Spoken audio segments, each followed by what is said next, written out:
Freestyle Travel. Hey everybody, this is the Freestyle Travel Show. I'm your host, Kenny Flannery, and I am recording this in Alicante, Spain, in the south. I will get into that.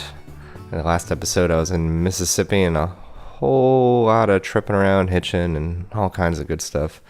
Crazy stuff, fun stuff has happened since then, so that's what I'll be telling you all about. I'd like to say first that I don't have any sponsorships or ads, so I usually just promote the fact that I have uberhobolifestyle.com, and you can check out all my stories on there. But also my phone service that I use is Google's Fi. Used to be called Project Fi, now it's just called Google Fi, and I have a code. It's TDW3EE. With that referral code, you could get $20 off. And basically the way Project Fi works, and why I'm bringing it up now, is because it works all over the world. So when I landed in Spain, before I even got off the plane, I already had phone service. I don't have to switch SIMs or anything. It's $20 a month. And yeah, it's way cheaper than back when I had Verizon. And it works all over the world at the same price, $10 a gig after that. So I really like it. It's extremely convenient to just land and have service and just start hitchhiking, not have to screw around with SIM cards or anything else. So yeah, if you want to sign up as well, it works with a bunch of phones now. It used to just work with Google's phones. Now it works with iPhones and all kinds of stuff. But TDW3EE is my code, and you'll get $20 off, and I will as well. Very cool. All right, so this has been the longest I've gone without recording an episode. I think it's just been just over a month, so a lot of catching up to do. I've been really busy. That's why I haven't recorded anything, but yeah, I was in Mississippi and all kinds of stuff. I showed up in Mexico when that whole caravan folks were there. Some dude was stealing a car in Texas, went to Wyoming and wound up in Spain, all kinds of stuff. So I'm going to catch you up on all that. All right.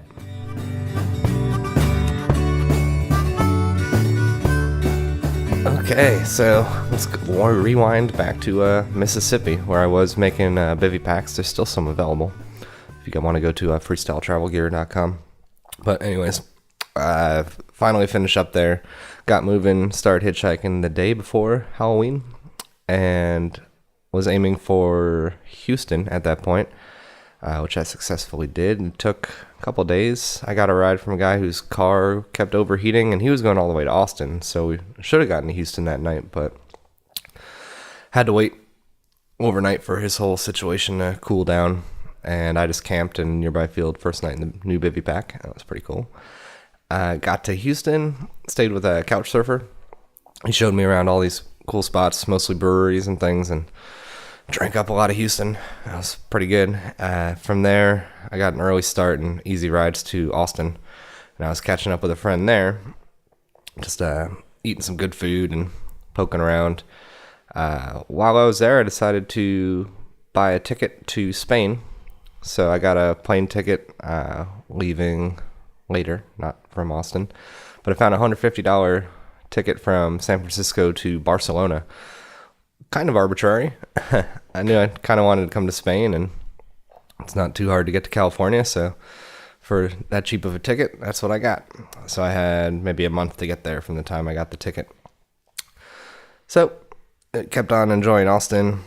I went and saw another friend just outside of San Antonio, a woman I met down in Mexico once upon a time. I hung out with her, met some of her family, kept on just hitchhiking. I decided I was going to check out El Paso for the first time, because El Paso kind of has a reputation for not much, just being like a kind of border town sort of thing. And I've always passed through it. I figured, why not check it out? So I found a couch surfer there, said he brewed beer and all this, and hitched on over. And on the way, I sort of mentioned this guy stealing a car earlier, so things are going kind of okay. It's a long gap between where I was and El Paso, so I was thinking maybe I can make it in a day. But towards sunset, this guy pulls over on the highway, and I run up to the car and hop in. I'm like, how's your day going? Thanks for the ride. He's like, I just stole this car. I'm like, oh, okay. But then he proceeds to tell me that it's technically his car. I guess he's got the papers, but his ex-wife had been driving it, and he's from or living in Phoenix and San Diego, working in one, living in the other, and just decided to hop on a plane, get a duplicate key made, and I guess she's had it for years. So he flew there just to go directly outside of her house. I guess the first time he tried to get in the car, the key didn't work, so he had to go quickly get another key made. And then, came back, did a lap around the block, made sure no one was like watching, and popped in the car and just started driving back towards Phoenix. So, yeah, he told me this whole story. He was a little bit douchey, this guy, but there I was cruising. So he got me all the way to El Paso, and I could tell he was like a little bit nervous. Like, I don't know. Luckily, we didn't get stopped or anything. He said he had the title or something to it, but if it got reported stolen, it is what it is. I don't want to be caught in a stolen car, even a theoretically stolen car. So luckily, none of that mattered, and I got to El Paso in one piece. El Paso ended up being kind of, nothing special. The guy I couch surfed with, which I thought would make it a better time, he had strange hours, like night hours. So we didn't really get to hang out too much. So El Paso still remains a mysteriously, potentially boring place, but maybe it's cool. One day maybe I'll find out. I don't know. So I hitched out of there towards Phoenix. I got a ride from a pretty cool truck driver. Going through Tucson, I actually hopped out of the truck because I thought he said he was going to stop and meet somebody and then maybe keep driving. But I've been in situations like that before where, because he's like, meet me in a couple hours and we'll keep going. And I don't know, it seemed like maybe that wouldn't actually happen. So I tried to keep hitching through Tucson. I caught a couple rides. I got to the north side of Tucson. Finally got caught up in all this construction. A cop came and gave me a hard time for walking on the highway. And that's when I got the call from the guy. He's like, all right, we're ready to go. I was like, oh, damn, I really was ready to go. So I had to like kind of book it to get through all this construction and get to a spot where he could pick me up again. But he did, and got all the way to Phoenix and caught up with my friend Larry there, drinking some home brews, other good beers. This one beer that we brewed is called Honor Among Thieves. It's 11% stout, aged on rum-soaked oak chips. It's freaking delicious. So we were drinking some of that, and he made labels for it too. It looks really cool, and did a whole write-up on the bottle, and he gave me a couple bottles to leave with. And that beer is kind of it's a magic beer. I'll get to that later. When it comes to hitchhiking, it's good luck. So I hitched from his place to San Diego. Got a couple friends there I wanted to go see, so I caught up with my good friend Sean for a night. The hitch from Phoenix to San Diego is pretty easy. I took a kind of weird route, but whatever. It worked out. Caught up with my friend for a night. And then my other friend I was going to go see, and she said she was doing some dental work in Tijuana that day, her and her friend, so I could either wait for them to be done or I could go meet them in Tijuana. So obviously I was like, I'll go meet you in Tijuana. And part of the way down there, she's like, oh, that whole migrant caravan thing from the news, like they just got here. And she's like, I'm watching them climb the wall. And I'm like, oh, damn. So I got in there right as that was kind of going off. Nothing crazy. I've heard I don't know, I haven't really followed the story. Heard something about pepper spray, but that doesn't really tell you too much. But when I was there, people were just hanging out. I guess they'd climb the wall. They're bumping their fists a little bit, and then they came back down and just sort of milling about. A couple of the restaurants and bars nearby, like they closed for like an hour or two, just not sure what was going to go down or not. Cops were all around. Border Patrol was on the other side of the wall. ATVs, not a lot of them. Less than 10 people over there, Border Patrol wise. So nothing crazy happened, really.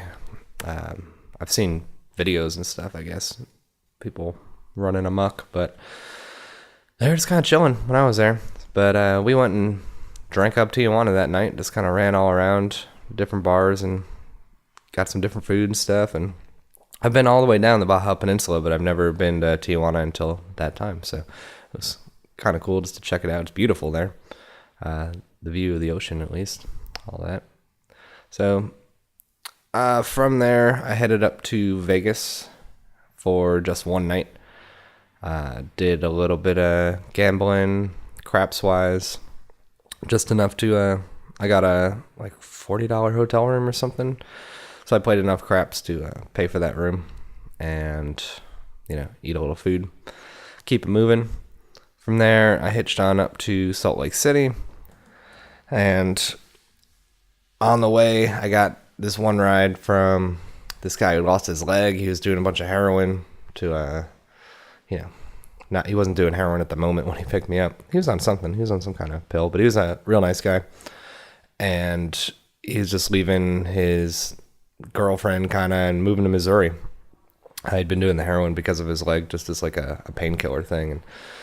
And, caused complications in the relationship, all that kind of stuff. And he just packed up a trailer and was just cruising. And he right away offered, he's like, that's what I mean by that beer being magic, because something similar happened the last time I was traveling with this beer from Larry, the Honor Among Thieves beer. He right away offered if I would to get me a plane ticket from Missouri to Wyoming, where I was going for Thanksgiving, if I would drive with him all the way, just to make it go a little bit faster.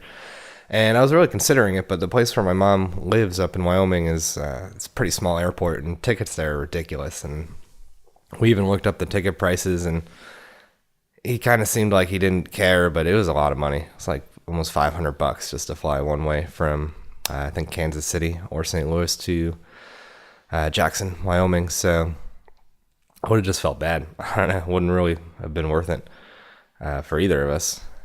So I rode with him. It's pretty cool. We grabbed a couple 6-packs on the way, and we just jet on up, ate a burrito, and zoom all the way up to I-70, that junction. He dropped me off there right before sunset, and I was like, hoping I'd at least make it to Salt Lake.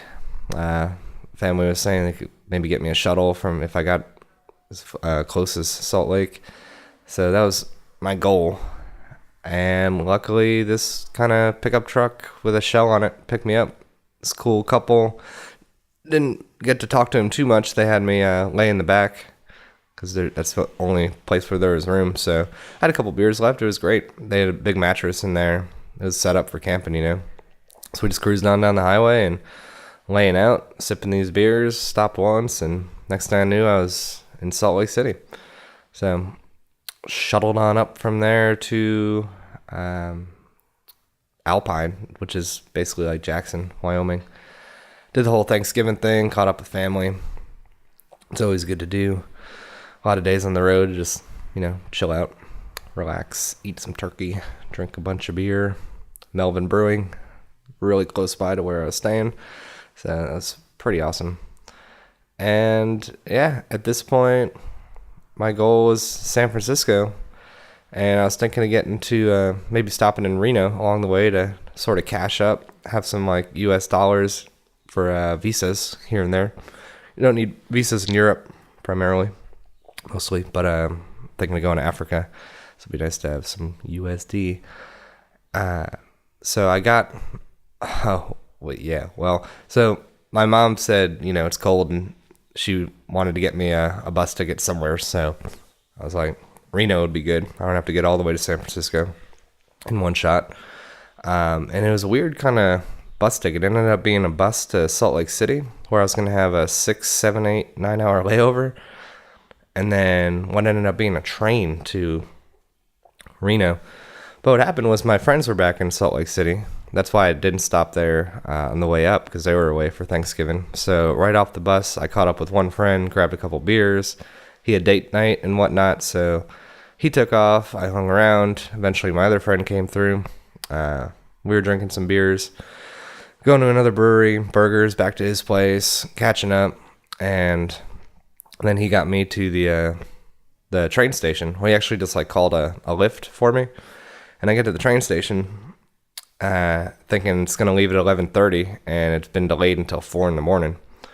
So I'm like, damn, I should have just kept hanging out with my buddy. But he was like, oh, you can come back if you want, but I didn't want to come back and then just crash out on the couch for 2 hours and have to make my way all the way back. So I also didn't want to sit in bus hell with everybody else. So I just sort of walked towards downtown, found a little bar.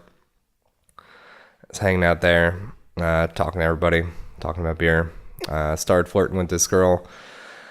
Next thing I know, I'm leaving with this girl, and I guess she lived nearby, like in some sort of shelter situation, but it seemed like a more permanent shelter or something because she had a bunch of stuff there. I don't know quite how it worked, but she, I guess, was hoping I was going to get a hotel room or something, and I was about to leave. So we just kind of hung out in the grass. My friend got me a couple cans of beer earlier, so sipped on those. Yeah, just had a time with her, and yeah, eventually she had to go. I had to go. I somehow hitched a ride from this weird spot where I dropped her off back to the bus station, middle of the night. It was just some car driving by and kind of flagged it down, and they were cool. Next thing I know, I'm on the bus, or train rather. I thought it was going to be a bus, but it ended up being a train. Got all the way back to, to Reno. It was a long ride. And as soon as I got to Reno, I decided to hitchhike on down to Tahoe, which is less than an hour away. But I could accomplish the same thing as far as screwing around in casinos, trying to win some cash, hang out, catch up on sleep, all that good stuff. And I've got some buddies there who own a hostel, so it worked out pretty well. I got 2 free nights at the casino Harvey's there in Tahoe. I was playing craps a bunch, and I was winning a bunch, and then I lost a bunch of what I won, and then my friend comped me 3 nights at the hostel, which is cool. So just hung out at the hostel for another 3 nights and just chilling out, and eventually won all my money back and then some, which is awesome. So everything was paid for, and got a little bit of spending money and Visa money. It was a battle on the craps table. A bunch of parlay bets, football, it didn't work out. But the battle on the craps table was won successfully. I think I figured out like a new strategy too. I got to plug it in. I mean, obviously it worked then, but I got to plug it into the little algorithm I wrote and see exactly how effective it is. But I think it's pretty damn good. Just stacking up dollars real quick on that last night I was there. It's crazy. I thought I was down and out. It was freaking awesome. Real awesome run. So I hitched out of Tahoe and went and spent a night hanging out with my buddy Aaron, drinking some good beers, catching up, seeing his little twins like walking around now. Chaos. They're gonna be brewing beer in no time. And yeah, from there, where'd I go? I went to San Francisco finally. So got to San Francisco, met up with a friend I haven't seen in 5-6 years, something like that, a little bit longer. Caught up with him and his wife and went out to some show and spent the next day just catching up some more and hanging out. And next thing I know, I was going to the airport. I get to the airport, and then I'm in Spain, and here I am. So I landed in Barcelona. Like I said, I got there with an hour or 2, 3 of daylight. And I've been to Barcelona before. I had no interest in like hanging around. So I went straight from the airport, just walked, they checked my passport, walked outside, walked to the highway, and stuck my thumb out going south. Got lucky, got a ride right away, going halfway. I'd found someone to stay with like an hour down the road, driving-wise, through Trust Routes, because I was going to go see my friend in Alicante, where I am now, but I knew with just an hour or 2 of daylight, I wouldn't be able to make it all the way, so... I got halfway, like 30 minutes down the road, and then someone else picked me up, and there's just some confusion, and they took me to the train station downtown, so way far away from the road, and I was at the train station, and it got dark immediately. It was just dark, and I was easily an hour walk back to the highway, so I'm like, screw it, it's just like a 20-30 minute train ride. Maybe I'll just get a ticket here, but none of my cards worked. Didn't have any cash. I mean, I had US cash, but there's nowhere to transfer into euros, so I just walked back to the highway and walked and finally found another train that I could just hop on. Got on that, and yeah, luckily I made it to this girl's house and spent the night with her, just talking about travel, and she cooked up some chicken noodle soup. hung out. Next day, figured I'd make it to Alicante in one day. That did not work. It took me an hour or two just to walk from her place to the highway.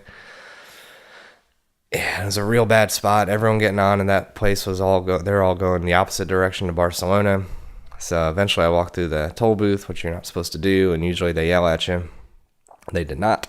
So stood on the highway for a while, and hours and hours had gone by already. But then I just got this awesome ride. These two truck drivers, Romanians, living in Spain now.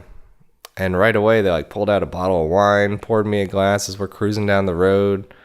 I was talking about Romania. I told them about the wedding I went there one time in Palinka. And they're like, Palinka, which is their moonshine. And we stopped at this one truck stop. They got stopped for 30 minutes to change things out. And they gave me a wheel of cheese. And one of their buddies was in a truck nearby. And he had a bottle of Palinka. So now I'm sipping on Palinka, eating cheese, eating olives. And yeah, having a good time. Cruise all the way down the road, and they got me to Valencia.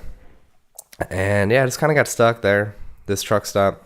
There's still a couple hours of daylight left, but just no one was picking me up. Just car after car after truck after truck, passing. I stayed there under the streetlight till maybe 8 or 9 o'clock, and finally just said screw it. Went and found a place to camp.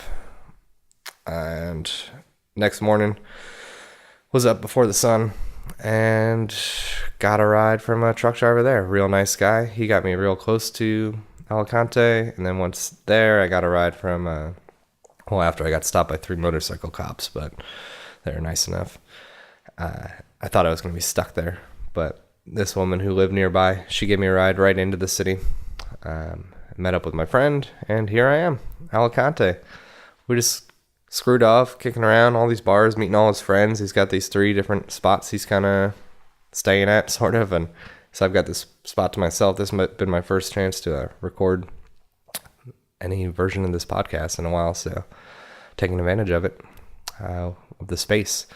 So yeah, I've been hanging out with him. Gonna hang out with him for a couple more days. He's been kind of living here, but he's taken off, and then I'll be heading south to see some more friends further south in Spain, and then it's just gonna be a shit show, man. I don't know what's gonna happen. So yeah, you're all caught up. Cool. All right, I'll get the next episode up faster than it took me to get this episode up. I'm gonna try to stick to one every 2 or 3 weeks, maybe even sometimes once a week. You know how it goes. Sometimes I've got a chance to record, sometimes I don't. So, like I said, my plan is to go and see some friends in further south of Spain, close to Portugal, and I've got these ideas of going to Morocco. I'm definitely going to go to the Netherlands at some point in the next little while. I've got some friends up there, have to go see. And yeah, maybe Egypt's in the cards down the road, but there's going to be a bunch of episodes between now and when those moves start to get made. So we'll see how it goes. I'm pretty excited. I'm excited to be here, just to eat some different food, see some different stuff. The water here is so blue in Alicante. It's pretty cool. I like this town. And yeah, hopefully the hitchhiking improves a little bit here in Spain. I've only hitchhiked through here a couple times in the past, and it wasn't so bad, except for the last time was a little bit slow. It was with like a beautiful girl too, both of us, and still slow. So hopefully I can prove these rumors wrong of Spain. Their reputation of being bad for hitchhiking. We'll see. It'll all work out. I mean, I'm here. I got here, so good times. All right, you guys. I will see you down the road. I need a new escape. With all my shit straight, I'll get my big break.